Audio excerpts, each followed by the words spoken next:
D'occuper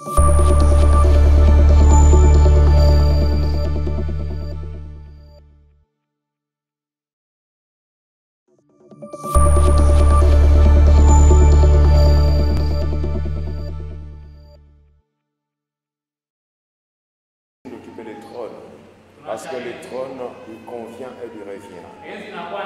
Nous tous, nous ne sommes que des créatures. Alors nous tous, nous sommes debout, bien nous sommes à genoux. Nous voulons adorer le Seigneur.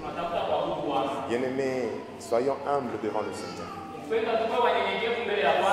que nous soyons, il n'y a personne qui peut s'égaler à Jésus en Seigneur.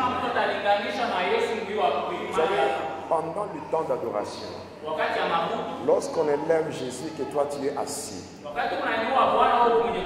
es en train de montrer comme si toi tu veux t'égaler à Jésus. Quel que soit notre rang social, quelle que soit la dimension de notre onction. Voilà pourquoi en ce temps, ayant réalisé le bienfait de Dieu dans nos vies, j'aimerais que nous puissions élever Elohim. Élevons nos voix. Prions au nom de Jésus. Bien-aimés, prions au nom de Jésus. Nous sommes en train d'élever le Seigneur. Nous sommes en train d'élever le roi des rois. Bien-aimés, élevons Jésus. Exaltons le roi. Oui, élevons Jésus. Exaltons le grand roi. Exaltons le puissant de Jacob. Il est le seul et l'unique vrai Dieu. Il est le seul et l'unique vrai Dieu. Est-ce qu'on peut bien l'élever? Est-ce qu'on peut bien l'élever? Est-ce qu'on peut bien l'élever et le nom de Dieu? Est-ce que nous pouvons élever Jésus? Est-ce que nous pouvons exalter le roi? Au nom de Jésus. Oh bien-aimé, élève le roi. C'est le temps d'élever le roi. C'est le temps d'élever l'instruction. C'est le temps d'élever celui qui a confondu les ennemis. Oh, gloire soit rendue à Jésus. Au nom de Jésus. Concentre-toi là où tu es. Concentre-toi. La Bible déclare ceci. Tout le peuple se faisant baptiser, Jésus fut aussi baptisé. Et pendant qu'il priait, le ciel s'ouvrit. Et le Saint-Esprit descendit sur lui, sous une forme corporelle, comme une colombe. Et une voix fit entendre du ciel ces paroles. Tu es mon fils bien-aimé en qui j'ai placé toute mon affection. Bien-aimé, l'adoration a la capacité d'ouvrir le ciel. Et le tout premier signe quand le ciel s'ouvre, c'est la descente du Saint-Esprit. Et quand le Saint-Esprit descend, il saisit, touche, selon qu'il est dit, l'Esprit de l'Éternel te saisira et tu seras changé en un autre homme. Bien-aimé, le moment est là. C'est le moment de dire à Dieu. Bien-aimé, en ce temps, aie la foi que ton adoration a ouvert le ciel. Et comme le ciel est ouvert, réclame maintenant. Réclame le Saint-Esprit. Dis seulement à Dieu. Saisis-moi. Touche-moi. Élève ta voix. Élève ta voix. Élève ta voix. Élève ta voix. Élève ta voix. Oh, prie. Prie au nom de Jésus. Élève ta voix. Réclame la plénitude. Réclame la plénitude. Réclame la plénitude. Réclame la plénitude. Réclame la plénitude. Au nom de Jésus. Continue à prier. Continue à prier. Continue à réclamer. Réclame. Réclame. Réclame. L'Esprit de Dieu. Saint-Esprit. Saint-Esprit. Saint-Esprit. Saint-Esprit. Saint-Esprit. Oh, Dieu, non, la prière. Non, la prière. Non, la prière. Non, la prière. Non, la prière. Au nom de Jésus. Non, la prière.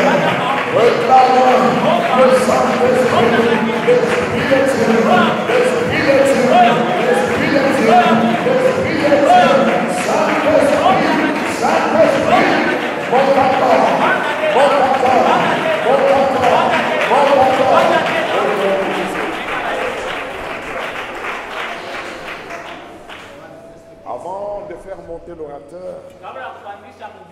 savons qu'aujourd'hui c'est le jour de lundi. Beaucoup de gens, à cause de la lourdeur qui se manifeste en ces jours, beaucoup de gens parlent de la lendiose. Ce n'est pas un problème de lendiose.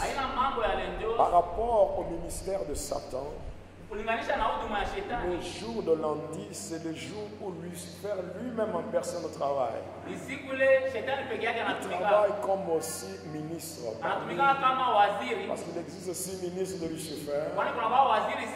Et le 7e jour, c'est lui-même Lucifer qui est au contrôle. Et quand il travaille, sa mission c'est la destruction dans tous les domaines. Et pour qu'il y ait cette destruction, il impose la lourdeur. Même si c'est le lundi, il n'y a aucun jour qui appartient au diable. Même le jour d'aujourd'hui appartient à Elohim. Voilà pourquoi la Bible dit, soumettez-vous donc à Dieu. Résistez au diable et il fuira. Nous allons résister au diable. Nous allons détruire le plan du diable pour le jour d'aujourd'hui. Nous allons imposer silence aux activités maléfiques, aux esprits maléfiques. Nous allons leur intimer l'ordre de guider tout ce qui a été prévu. Détruire ce culte. Nous détruisons, nous résistons, nous chassons le diable et le démon, et le lait de papa, et le lait de papa,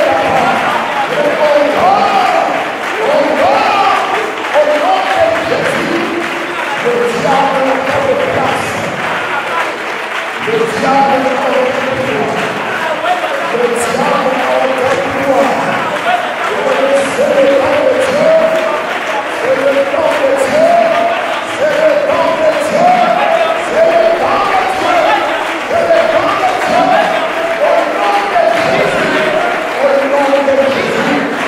Les enfants de Dieu. Ne te fatiguez pas. Ne te fatiguez pas. Au nom de Jésus. Au nom de Jésus. Au nom de Jésus. Au nom de Jésus. C'est loin. C'est loin. C'est loin. Au nom de Jésus. Que le plan du diable soit détruit. Soit détruit. Au nom de Jésus. Et pour terminer, la Bible dit, là où il y a l'Esprit de Dieu, là aussi il y a la liberté.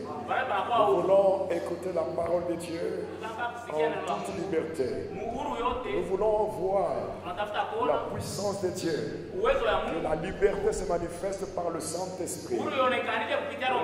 Qu'est-ce qui va se faire? Que ce soit la prédication, que ce soit le service, que tout soit fait en toute liberté. Proclamons la liberté de l'esprit en ces lieux.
Saluer les hommes de Dieu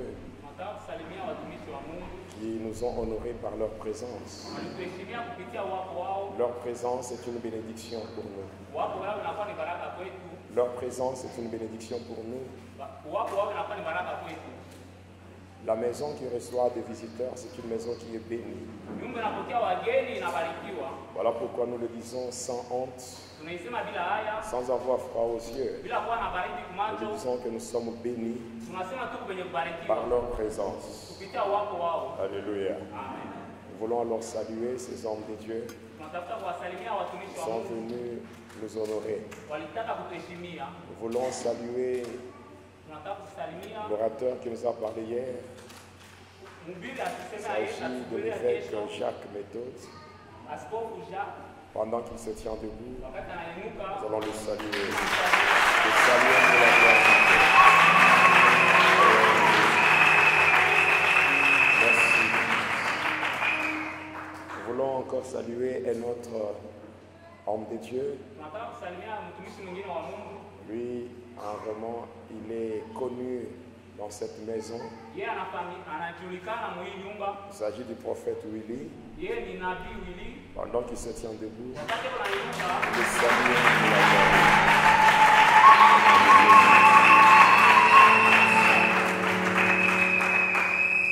nous voulons saluer un autre homme de Dieu. C'est mon fils, l'enfant de la maison. Il s'agit du prophète Ludovic. Pendant qu'il se tient debout, nous le saluons.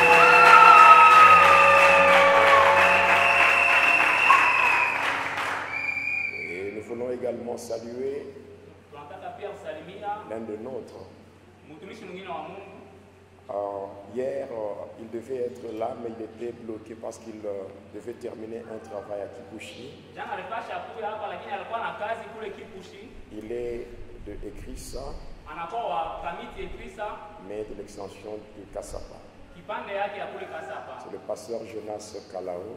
Il est aussi orateur dans la convention.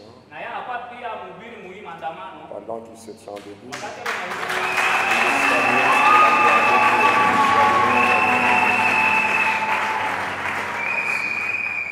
et enfin, nous voulons saluer l'orateur d'aujourd'hui. Hier, il a eu à clôturer la prière. Mais aujourd'hui, il va nous parler. Il s'agit du prophète Elisha de Kolosi, de la cité Zoé. Alléluia. Et nous allons faire d'une pierre deux coups. Nous allons le saluer. Et nous allons encore accueillir la parole de Dieu. Nous sommes debout. Nous sommes debout. Nous allons lui demander de se tenir debout. Nous le saluons avec des acclamations.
Ce n'est pas une habitude de prendre le véhicule.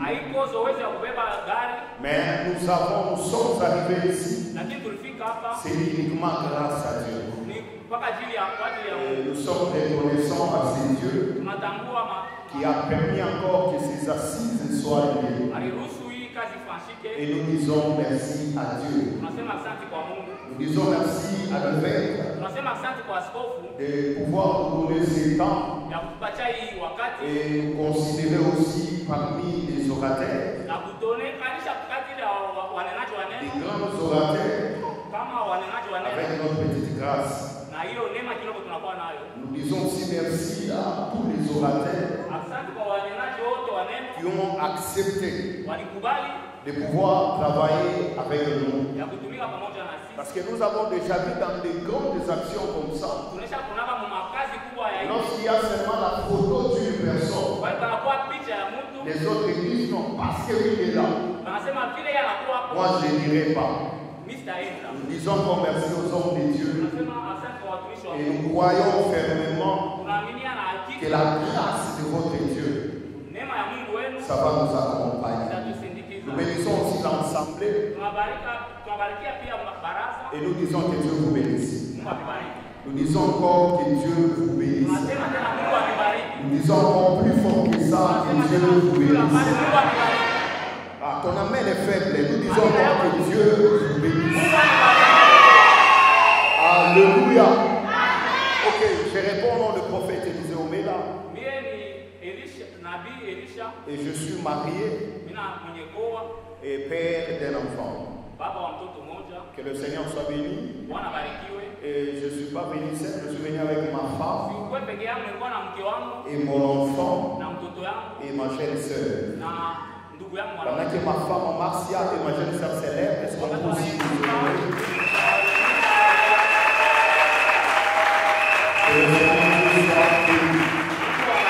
Alléluia. Nous sommes dans cette grande convention et nous voulons parler sur les thèmes qui nous a été donné. Le thème nous dit la percée exponentielle. Wow, la percée exponentielle. Ah, j'ai aimé cette version que tu as commencé avec. Yes. Que le Seigneur soit béni. Dis à ton voisin, nous allons percer. Dis-lui bien, nous allons percer. Même s'ils ont mis des barricades, même s'ils ont mis des bétons, même s'ils ont établi des wagons, des métals pour nous empêcher de percer. Mais ce que nous savons, nous allons percer. Si tu me donnes un bon amen, je prie que les dieux de l'éternel qu'il puisse t'amener à une dimension de percer. Alléluia. Percer, c'est un mot français qui veut dire tout simplement frayer un chemin, frayer un passage devant un obstacle. C'est-à-dire quoi? Le prophète lui-même, il connaît cela. Il dit ceci, percer, c'est frayer un passage devant un obstacle. C'est-à-dire quoi?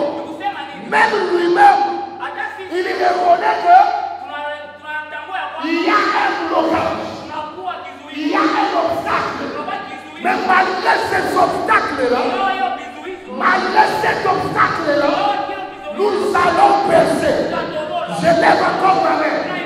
C'est toi pour déclarer, quels que soient les obstacles qui ont été établis dans ton mariage, dans ta vie, dans tes affaires, dans votre famille, à cause de la parole de ce soir, nous allons percer.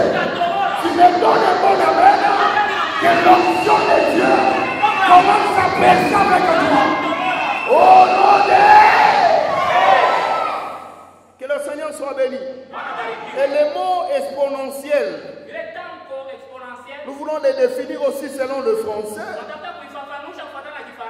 Vous Vous savez bien aimé, nous voulons seulement redéfinir les thèmes. Et après avoir redéfini, nous allons prier. Et sois prêt pour la prière. Dieu est déjà là. Je le sens déjà dans mon esprit. Il est au milieu de nous. Que le Seigneur soit béni. Exponentiel veut dire quoi? Qui augmente de façon rapide et continue dans des proportions grandissantes. C'est-à-dire, c'est une augmentation rapide dans des propositions grandissantes. C'est-à-dire quoi, Seigneur? Que nous allons percer dans une rapidité où nous allons même augmenter au-delà même de l'entendement de fond. Je suis venu dire à une personne, dans cette percée de cette année, quel que soit l'obstacle, tu vas percer avec une rapidité et tu vas étonner même les hommes qui te regardent. Que la parole de Dieu soit bénie. Nous sommes dans Actes des Apôtres chapitre 12. Nous allons lire quelques versets pour comprendre la percée exponentielle. Que le Seigneur soit béni. Nous allons lire chez le premier verset au 5e verset. Et puis nous allons sauter. Nous allons lire le 12e verset. Quelqu'un peut m'aider à lire cela? Actes des Apôtres chapitre 12, verset 1 à 5. Ok, je lis moi-même. La Bible dit ceci. Vers le même temps, le roi Hérode s'est mis à maltraiter quelques membres de l'Église et il fit mourir par épée Jacques, frère de Jean. Voyant que cela était agréable aux Juifs, il fit encore arrêter Pierre. Et c'était pendant le jour de pain sans levain. Après l'avoir saisi et jeté en prison, il est mis sous la garde des 4 escouades, des 4 soldats, chacun avec l'intention de le faire comparaître devant le peuple après la Pâque. Pierre donc était gardé dans la prison et l'Église ne cessait d'adresser pour lui des prières à Dieu. Je saute, j'ai dit le verset 12. Après avoir réfléchi, il se dirigea vers la maison de Marie, mère de Jean, surnommée Marc, où beaucoup de personnes étaient réunies et priaient. Parole du Seigneur. Parole du Seigneur. Que le Seigneur soit béni. Bien-aimé dans le Seigneur, la Bible dit ceci. Il fit un temps où Hérode et tous ses disciples, ou toute son armée, s'est mis à maltraiter les hommes et les gens de l'Église. C'est-à-dire quoi? Hérode est devenu un obstacle pour la marche de l'Église. L'objectif d'Hérode, c'est d'arrêter tous les gens qui s'élèvent pour prier, pour prêcher. Et Hérode aussi s'est levé pour les maltraiter. Et en les maltraitant, il a d'abord fait tuer quelques hommes de l'Église. Et la Bible souligne bien que Hérode fut tué. Jacques, frère de Jean, par épée. Et comme cela plaisait aux Juifs, il a décidé de faire encore arrêter Pierre et Jean. C'est-à-dire quoi? L'Église, après savoir reçu les mandats d'aller transformer tous les peuples disciples de Jésus-Christ, ils ont commencé leur mission. Qui les a donné cette mission? C'est Jésus-Christ lui-même. Quand il était sur la terre, il a dit ceci: allez faire de toutes les nations mes disciples. Et comme il avait déjà été, comme il avait déjà pris quelques hommes comme disciples, et les disciples aussi, ils avaient le droit de continuer la mission. Et Hérode, il a compris cela. Il dit ceci: nous avons tué les maîtres et nous avons pensé arrêter cette mission. Mais malgré cela, il y a un autre groupe de gens qui se sont levés pour continuer la même mission. Alors, qu'est-ce que nous devons faire? Comme à la mort de leur maître, lorsqu'on a fait arrêter, les disciples s'étaient enfuis. Et comme on les vit plus, comme on ne les vit pas, comme on ne va plus continuer à les tuer, ils ont encore recommencé la mission. Alors, qu'est-ce que nous devons faire? Nous devons commencer à tuer un à un. Arrêter et tuer. Arrêter et tuer. Arrêter et tuer. Si on les tue, si on va les tuer, si on doit les tuer, c'est-à-dire nous allons arrêter la mission. Et Hérode s'élève comme un obstacle pour empêcher la percée de l'église. Écoutez-moi, à chaque fois qu'il y a une percée, à chaque fois qu'il y a une montée, il y a toujours des hommes et des femmes qui s'élèvent pour nous arrêter. Ton amène n'est pas bon. Il y a toujours des hommes qui se réunissent pour arrêter. Voilà pourquoi, lorsque nous sommes dans Actes des Apôtres chapitre 4, la Bible dit ceci, que les disciples se sont réunis par paix. Et ils ont fait une prière. Ils ont dit ceci: maintenant Seigneur, regarde Hérode et Ponce Pilate, ils se sont liés pour arrêter.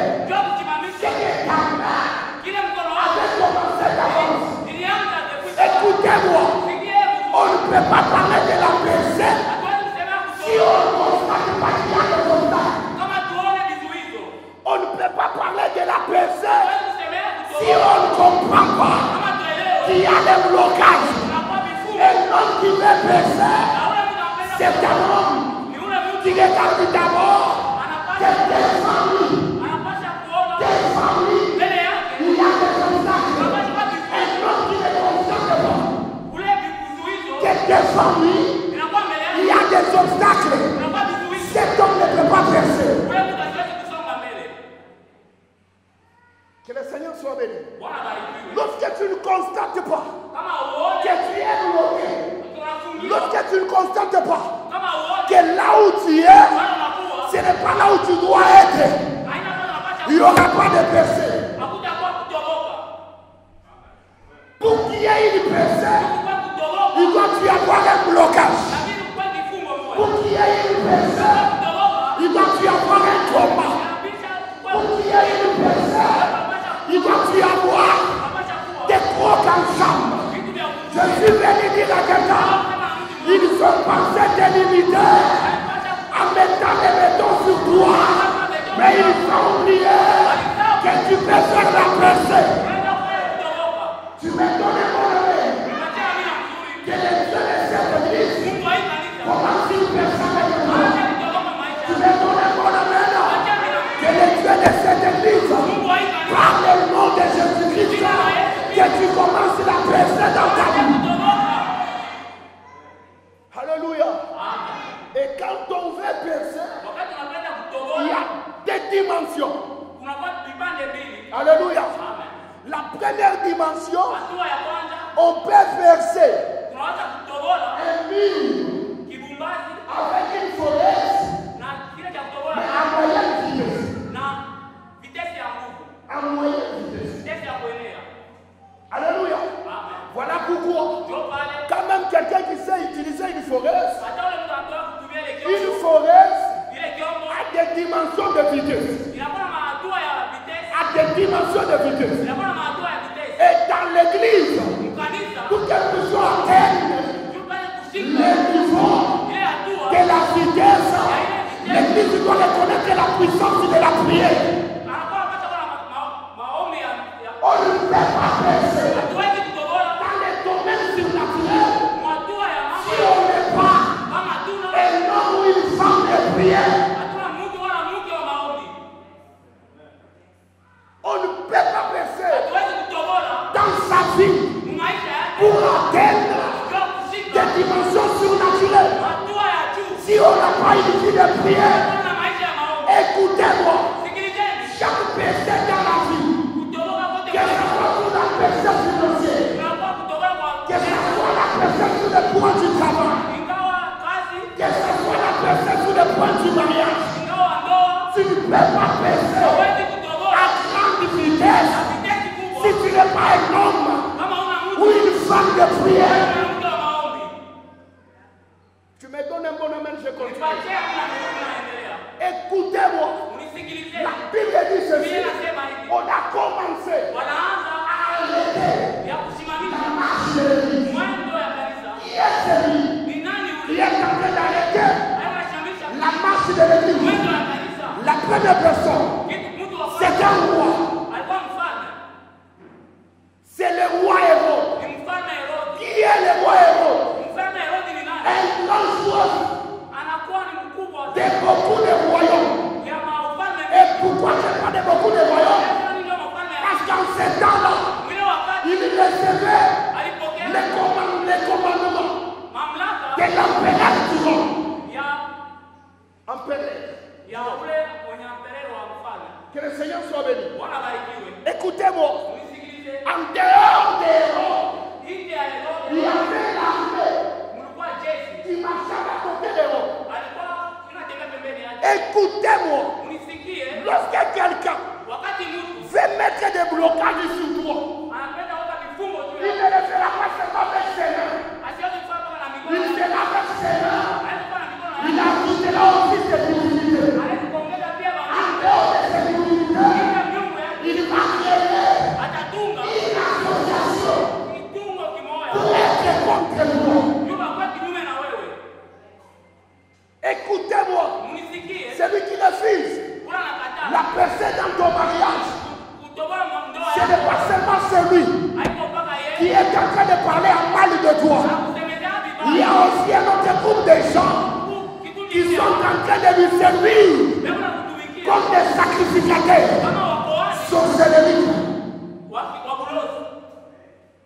Écoutez-moi, il n'y avait pas seulement un héros, il y avait aussi les peuples, il y avait aussi l'armée. Alors l'église s'est rendue compte que nous sommes devant un roi, devant son armée et devant son peuple. Si nous devons faire la marche, il va envoyer son armée pour nous disperser. Si nous devons parler au peuple, le peuple est de son côté. Maintenant, nous, l'église, qu'est-ce que nous devons faire? L'église nous a souvenu que Jésus les a venus. À chaque fois que vous aurez des problèmes, à chaque fois que vous serez dans la difficulté, priez. Car celui qui prie, il fait descendre Dieu sur la terre. Écoutez-moi, une femme de prière, c'est une femme qui appelle Dieu dans son problème. On ne peut pas percer sans la prière. S'il y a ton voisin, on ne peut pas percer sans la prière. Dis-lui bien ça. On ne peut pas percer sans la prière. Un homme qui a la que soit la grandeur des maisons, l'église s'il n'a pas tombé.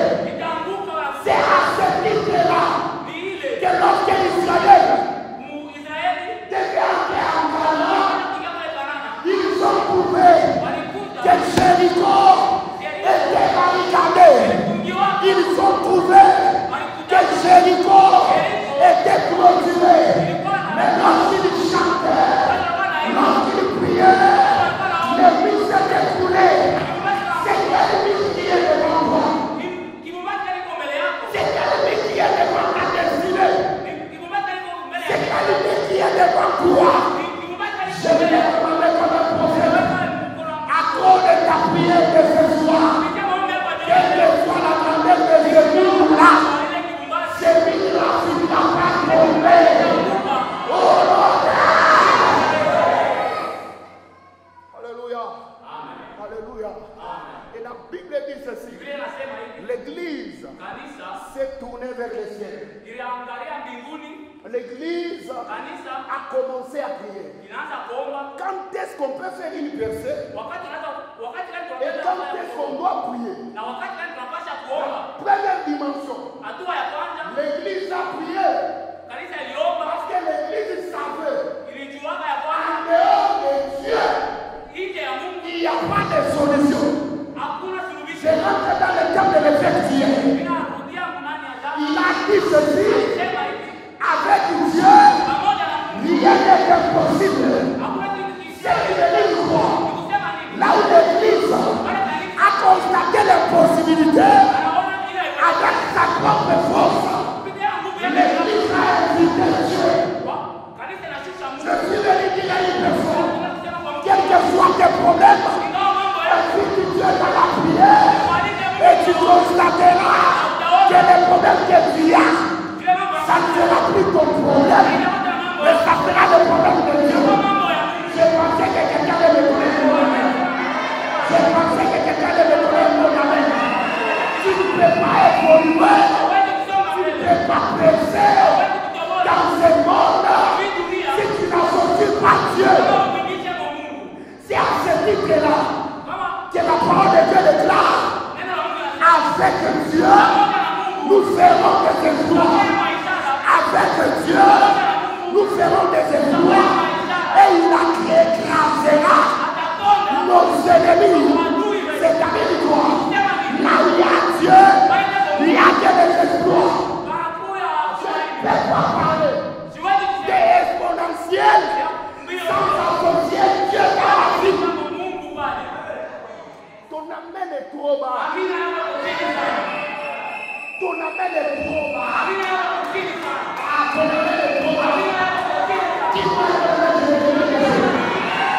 Quelle que soit la grandeur de ton combat, mais avec Dieu, ce combat-là, ça va se former.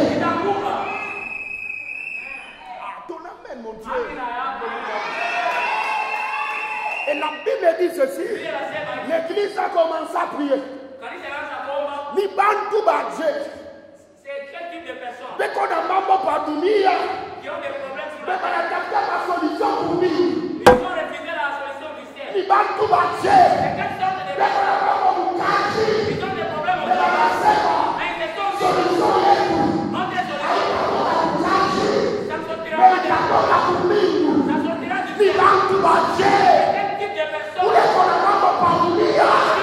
Mais à la coca pour sema.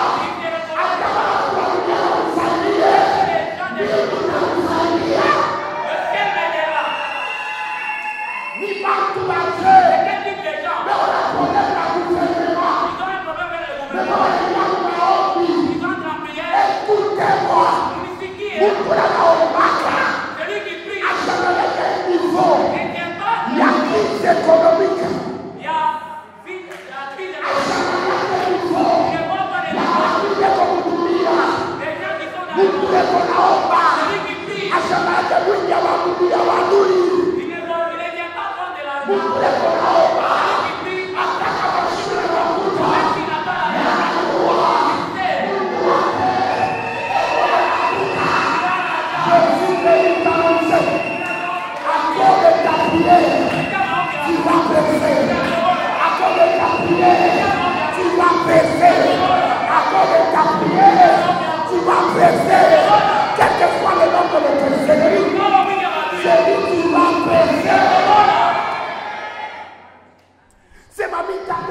ceci.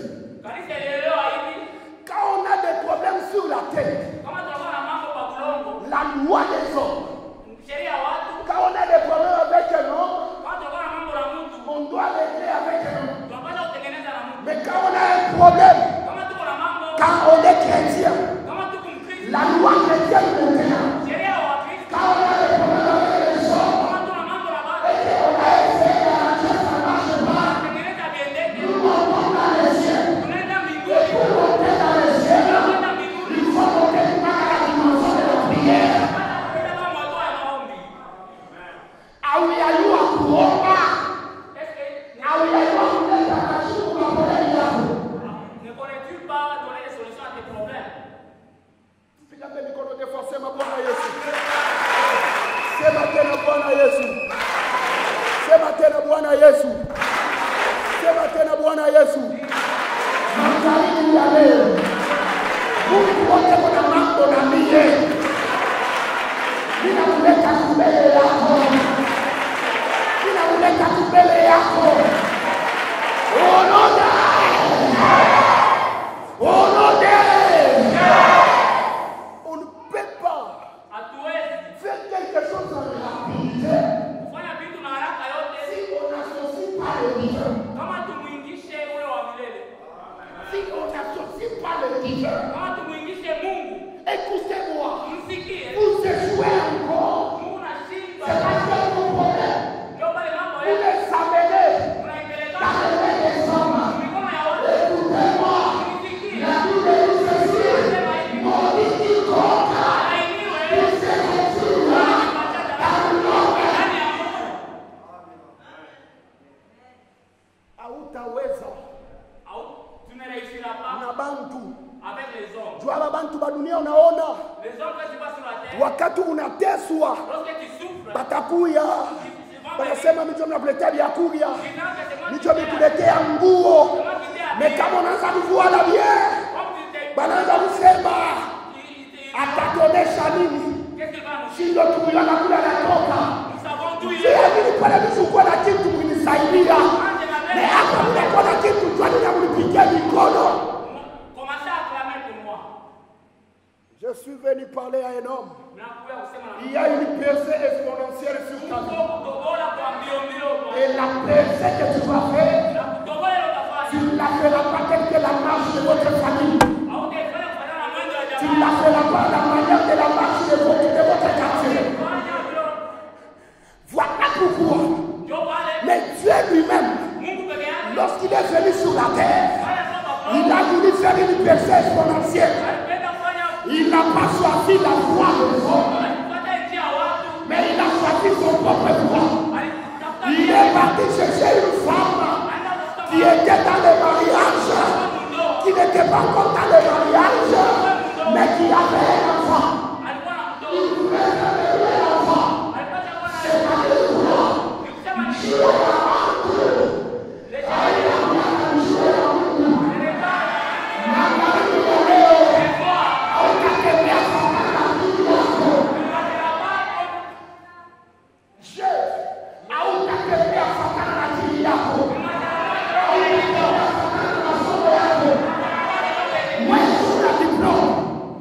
mais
Mais pendant que l'église a commencé à prier, Hérode s'est rendu compte que l'homme qui était en prison,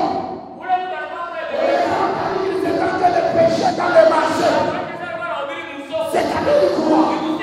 La prière est capable d'enlever dans les prisons des hommes. La prière est capable d'enlever dans le putain des hommes. Je vais dire comme un prophète. Vous n'avez pas dit qu'il y a papier à opération. Unasema watakuombea hii mwaka. Ninasema hii mwaka itaisha watakuombea.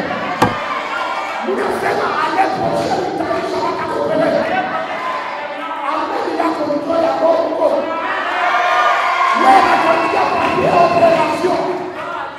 Ataka maliza opération kwa kesho. À cause ya maombi ya leo. Ile papier itaipasura. Ninasema wewe utapita mbinguni.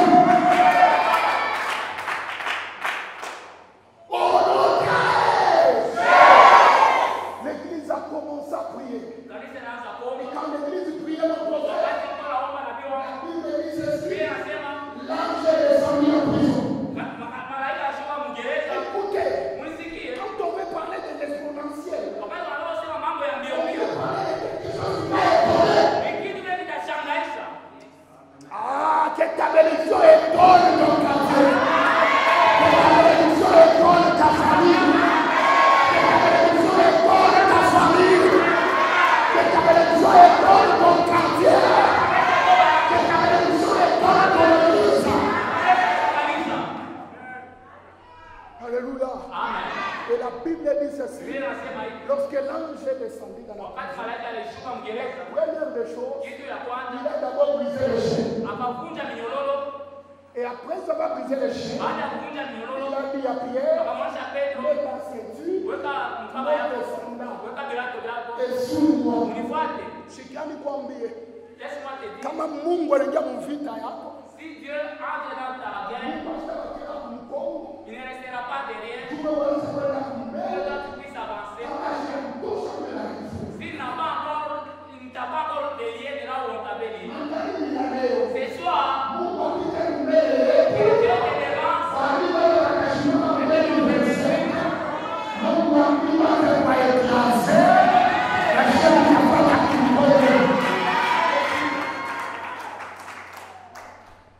Ton amen.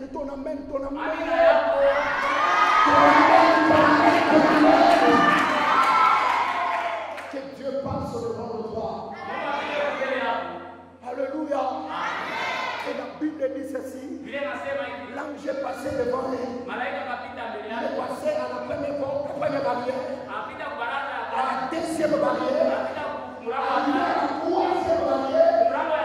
C'était une porte de fer. Écoutez-moi.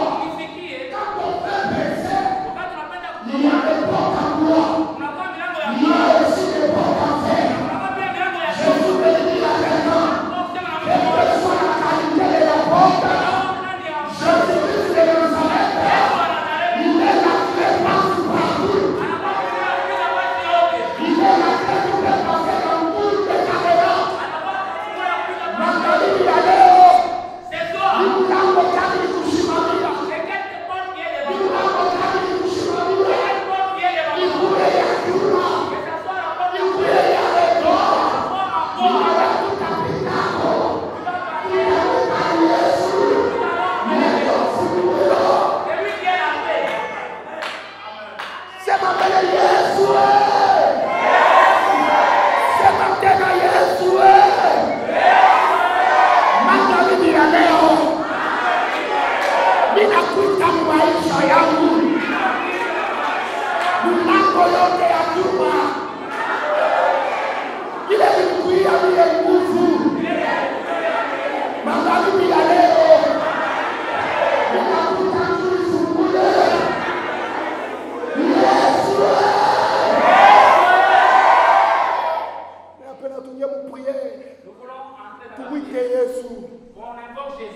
besoin ya kutobola bibumbashi. Nous avons besoin de percer les murs. Kubantu hapa kumbele boku bibumbashi bya nyuma. Il y a des gens ici, au devant d'eux, il y a des murs en fer. Kubantu hapa bela bibumbashi bya beton. Il y a des personnes devant eux, il y a des... Kubantu hapa. Il y a des personnes... Kubibumbashi bya yile bibantu kubakashimia. Ce sont des personnes qui se sont transformées en murs. Ce soir, que nous entrons, on dit au Seigneur que tous les murs qui s'est érigé en je suis en train de percer. Unaweza mukutobola.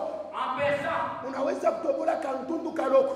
tu peux percer un petit trou. Ni mkono bure njoo naingia na wapi? C'est la main qui peut passer, mais toi-même tu échappes. Unaweza kutobola kaloko. Tu peux encore percer un... C'est l'œil qui voit, Mais hautoki. mais toi-même tu t'en... Voilà pourquoi mon effet. Il y a des gens qui n'écoutent qu'à la petite télévision. Mais sans goûter à la bénédiction qui est déjà destinée. C'est parce que l'être n'était pas exponentiel. Mais c'était le petit tout percé. Il a besoin de Dieu pour prier. Tout le monde est dans milango. Kama unaingia hapo, usiingie paka wewe. Na watoto wako waingie hapo. Usiingie paka wewe.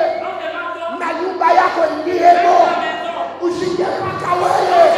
Na kazi yako ingie hapo. Napenda tutobole. Tunapika mikono. Tunamwambia Baba, magharibi ya leo, obstacle yote ile mnanisimamia, jumilishone mkono yako, ile obstacle unaipomona, pika mikono pomona, pika mikono pomona.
Adonai Hashem Elohim, nous bénissons ces enveloppes parce que tu es puissant. Et en dehors de toi, il n'y a point de Dieu comme toi. Tu as dit que cette année, c'est une année de nouvelles portes, des portes ouvertes. Mon tour, où la table va y avoir un combat, à constater maisha yake, une percée exponentielle, où donner que le maisha, une chine à la Yesu. Amen. J'ai encore besoin de 8 personnes. J'ai besoin de 8 personnes. On va aller rapidement, tu vas donner ton nom rapidement. Le dernier jour de la convention, tu vas prendre ça.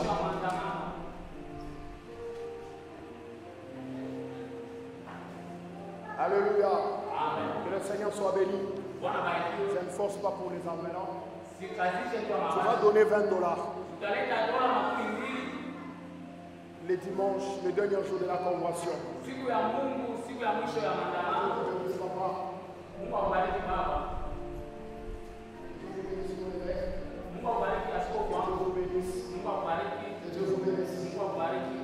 je souhaite avec 4 enveloppes. Mungu atubariki sana. Que Dieu te bénisse mon frère. Je souhaite avec 3 enveloppes. Mishwe kilo kunatafuta hii mwaka. Na mishwe kinini kunapenda kifike mwaka unapenda. Na hii envelope ikuye barua ile tafungula milango yote ya vizuri kwa maisha yako. Karibu sana, karibu. Que Dieu vous bénisse, maman. Il me reste 2 enveloppes.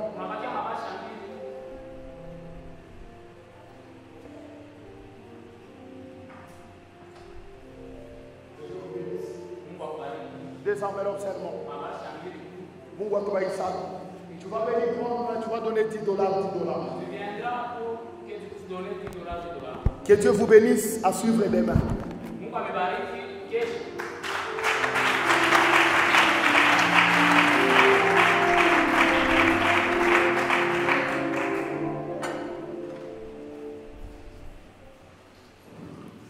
On peut bien acclamer le Seigneur.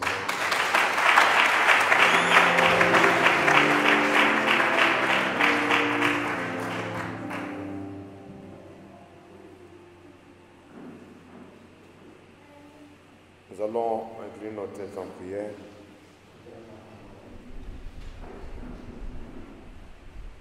Nous allons dire ceci à Elohim. La Bible déclare que Dieu a toujours été derrière sa parole afin de l'exécuter. La parole qui a été prêchée ce soir, c'est la parole de Dieu.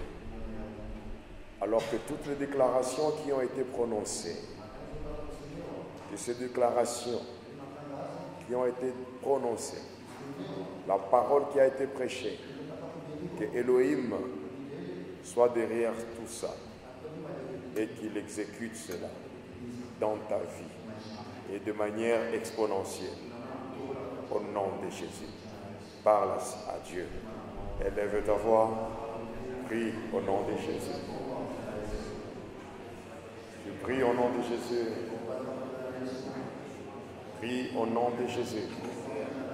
Les déclarations prononcées du haut de cette chair, les déclarations prononcées du haut de cette chair, que la parole prêchée, que Elohim soit derrière cette parole afin de l'exécuter au nom de Jésus. Que cette parole soit exécutée dans nos vies par Elohim lui-même. Au nom de Jésus. Au nom de Jésus. Nous sommes debout.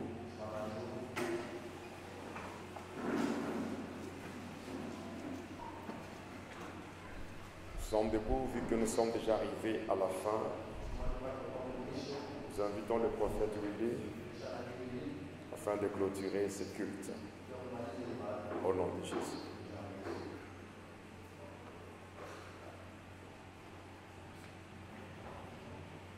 Amen. Que le Seigneur Dieu vous bénisse abondamment. Je disais que le Seigneur Dieu vous bénisse abondamment. Pendant que le prophète était en train de travailler ici, j'étais en train de voir quelque chose. Je voyais une école. Et cette école, je vois c'est écrit École La Victoire. Je ne sais pas si cette école se trouve quelque part ici. Pardon? Tout précis. Je ne connais pas. Ok. Dans l'église, J'entends un nom de Balou. Passez devant.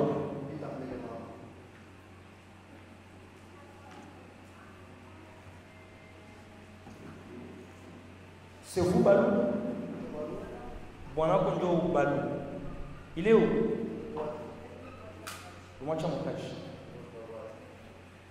Vous priez ici souvent?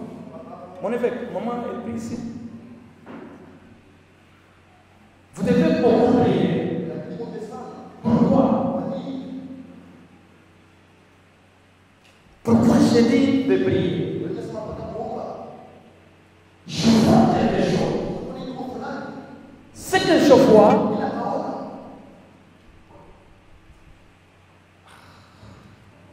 permettez-moi de parler comme ça. Je vois 3 personnes. Et ce sont des élèves de l'école de Victoire. Je vois 7e. Ok? Je vois qu'on écrit 16e. Ok? Je vois qu'on écrit Mide. Vous connaissez ce nom?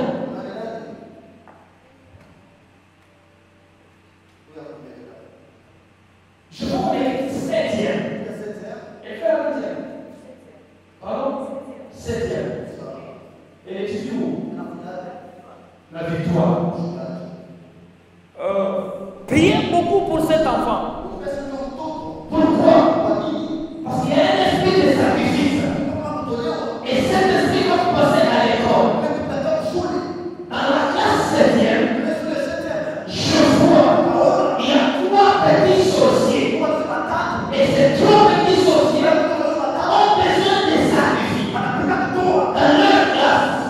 Et parmi les gens qui seront sacrifiés, je vois votre fille. L'Esprit de Dieu le dit. Vous devez beaucoup prier afin d'arrêter cet esprit dans la vie de votre enfant. Amen, c'est qui? Amen, c'est qui? Amen. C'est vous. Je vous ai déjà profité un jour ici. Vous êtes triste comme ça, vous allez vous bailler. Vous n'êtes pas habitué. Dieu dit, priez beaucoup pour votre fille. Et cet esprit travaille à son façon avec les démons du côté de son papa.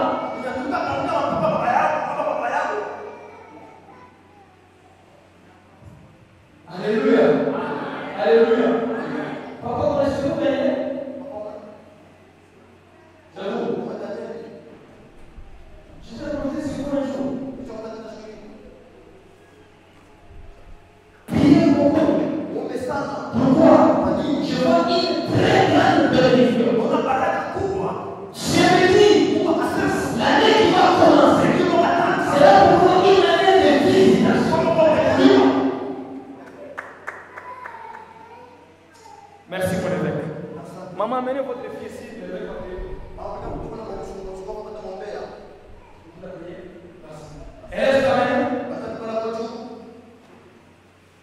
Je te bénis au nom de Jésus. Je bénis ta maison au nom de Jésus. Je bénis tes enfants au nom de Jésus. Je bénis tes activités au nom de Jésus. Cette année, tu vas percer au nom de Jésus. Je te vois percer au nom de Jésus. Je te vois percer au nom de Jésus. Tu vas percer partout au nom de Jésus. Tout celui qui était comme obstacle devant toi, je les vois tomber au nom de je déclare du haut de cette chaîne, tout celui qui s'est fait obstacle dans ton mariage, dans les domaines financiers, dans tes activités, du haut de cette chaîne, je déclare sa mort au nom de Soyez bénis au nom de Jésus.